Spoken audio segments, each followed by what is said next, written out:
going on there, guys? We're back with another one. We got to talk about Dillon Brooks and LeBron James today. Now, guys, we got a response from Dillon Brooks, and he's taking on a victim stance, saying that a lot of people are coming at him the wrong way.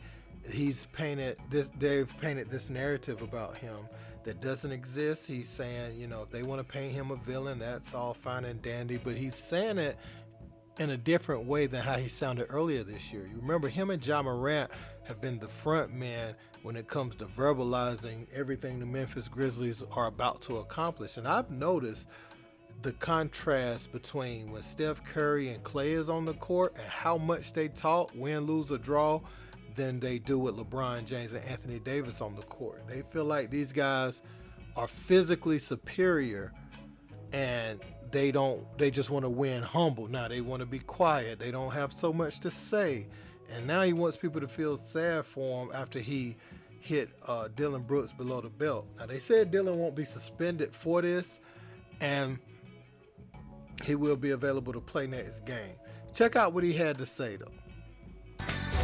I've been dealing with this 2 years now. It is what it is. The fans could talk whatever they want to. It doesn't matter to me. I'm gonna keep playing my game and get better and better each and every day, and as long as my career goes. When you say you've been dealing with this for the past few years, what is this? What do you mean by that? The media making me a villain, the fans making me a villain, and then that just creates a whole different persona on me.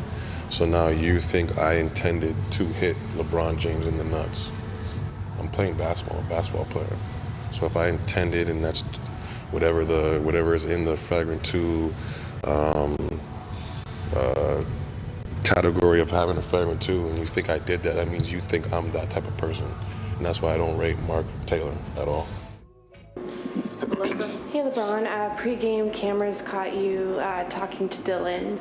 You haven't really talked much about his comments publicly, but in that moment, did you kind of address them privately, just between the two of you? No, it wasn't private, because everybody caught it, everybody saw it, so there's nothing private about it. It's very, very public. I like it that way.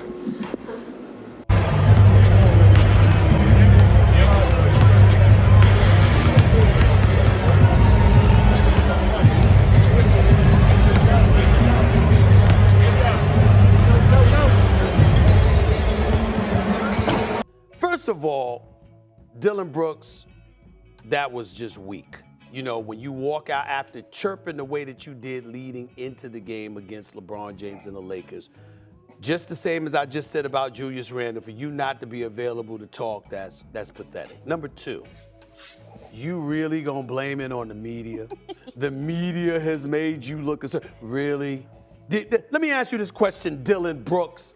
You really think that we've sat up here on national television, put Kendrick Perkins up on the screen? I want to see him. I want to see him when I say this. You really think that all of us pundits, male and female, black, white, Asian, Latino, everybody, you really think that when we actually came on TV and said, let's figure out a way to talk about Dillon Brooks?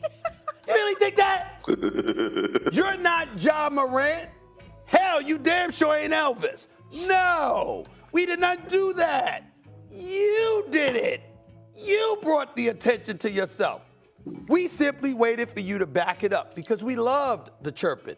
We loved the general competitive fervor of it. We welcomed it. We look at you. You got some people out there complaining about you being a bad guy. I loved it. KP loved it. Eminem loved it. More importantly than that, most people loved it. We just wanted to see you back it up. We wanted to see you hit some of those open shots rather than shoot 3 or 14 from the field. We wanted to see a competitive confrontation instead of y'all being down 35-9 in the first quarter or 38-9 early in the second quarter, getting blown out by damn near 30 before people had a chance to pass gas. That's what we were waiting for. And when that did not happen, Dillon Brooks, we said, damn, you couldn't back it up. And then to make matters worse, you hit him in the privates. Now let me put me back up on the screen and take the damn highlights off, please. Because America needs to understand this. Molly got on me the other day because I used the word woof instead of whiff or whatever the hell it was. Yeah. What did you say? Well, woof is for a dog. Okay, what do you Whiff is like you whiff the T-ball. Fine. Whiff it. We gonna go with that. So he didn't woof him, he whiffed Are him. you interrupting the flow? I just asked the question. Don't interrupt the flow right now. I'm This just is trying to important. teach Molly, you. this is important to America. This is an important message to America. This is a PSA announcement. This is a public service announcement. Okay, whiff. Okay. You don't even whiff in that area. Yeah, you don't woof. You don't even whiff in that area. Everybody knows it. Everybody knows it. So yeah, nah, Dillon Brooks, we can't give you that, brother. We can't give you that. You know, you and Ja Morant wanted this. This is the culture y'all created around this team. And now y'all feel like things aren't going your way. You're down a few men. Ja's battling some hand injuries, although he had a phenomenal second half in game 3. Y'all down some players. You see LeBron on the other side of the court. Now you want to go back to humble mode. We can't go humble. We got to act like we acted versus the Minnesota Timberwolves last year. And Ja telling everybody to stay on that side, man. Stay over there. Nah, y'all switched up. We not seeing none of that after they win. And that's what's frustrating about the Grizzlies, man. You can't be humble on certain teams, specifically not in the playoffs, and be so chatty during the year. Play very physical, embrace contact, engage other fan bases, call LeBron old. You made your bed, so now you got to lay in it. So whatever that is, if you outperform LeBron, more power to you. It makes it that much more special when you say it and you go do it. But if you say it and then you don't go do it, you got to stand on it. And eventually you got to give the man props for outplaying you. You saying you're going to keep shooting and playing your game. Nobody ever said, Dillon Brooks, stop shooting and don't play your game. You talk about they boo you in every arena. You mean that literally, because they booed you earlier this year in Memphis. And I remember Ja Morant said that the fans are not real ones because they booed you, which I think if he keeps having incidents, they could turn on him and he could hear some boos at some point. You don't ever call a fan base out like that because they're booing for someone who shouldn't be shooting that much to stop shooting. Now, they kind of looked over it because Ja's their franchise and they want him to stay there and everything. But he has to remember, these same fans had his back when he was going through his whole ordeal earlier this year. Report after report was coming out. And when he returned, this fan base embraced him wholeheartedly. And I want him to keep that in mind going forward. Just because they're booing Dillon Brooks is an expendable piece not only to the fans, but to the franchise. If they could get the right deal, who were they looking at earlier this year? They was looking at Mikal Bridges. They were looking at OG Anunoby. Before those guys, before Mikal got moved, and the Raptors are looking to move some people. So Dillon Brooks could be gone because they saying they'll blow it up. Only person off limits is Scotty Barnes, I believe they saying, but I don't think nobody should be off limits because Scotty Barnes honestly didn't show that level of improvement. And you start talking about younger players. This is his second year, but he's only a few months older than Jalen Williams from Santa Clara, the one who was near the top of Rookie of the Year voting. He just turned 21, I believe, or something like that. One of them just turned 21. One of them's about to turn 21, something like that.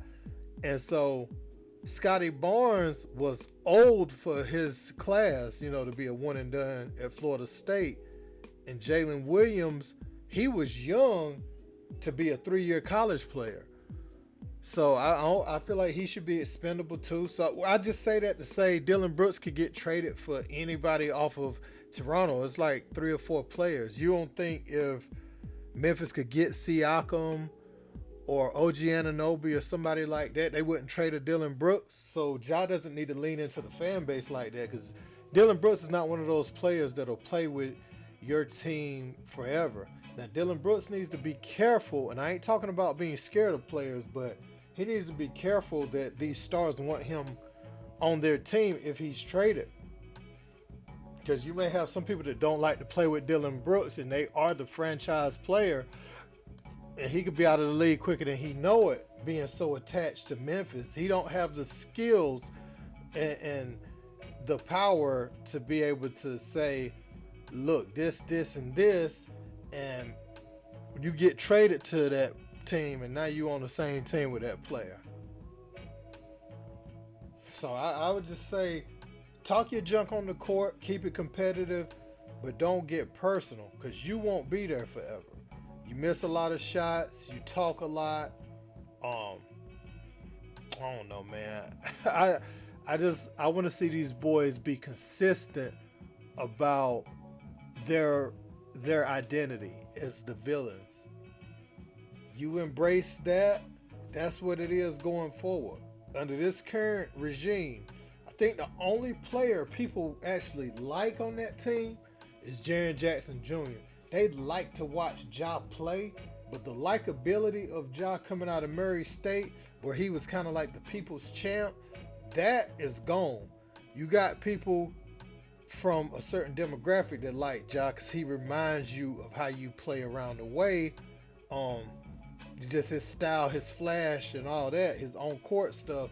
But the talking and the fake thuggery has turned people off a little bit. But hey, man, let me know what you think about this. Is Dillon Brooks a villain, or is he a victim? Let me know what you guys think in the comments. Don't forget to like, share, and subscribe. Until next time, peace.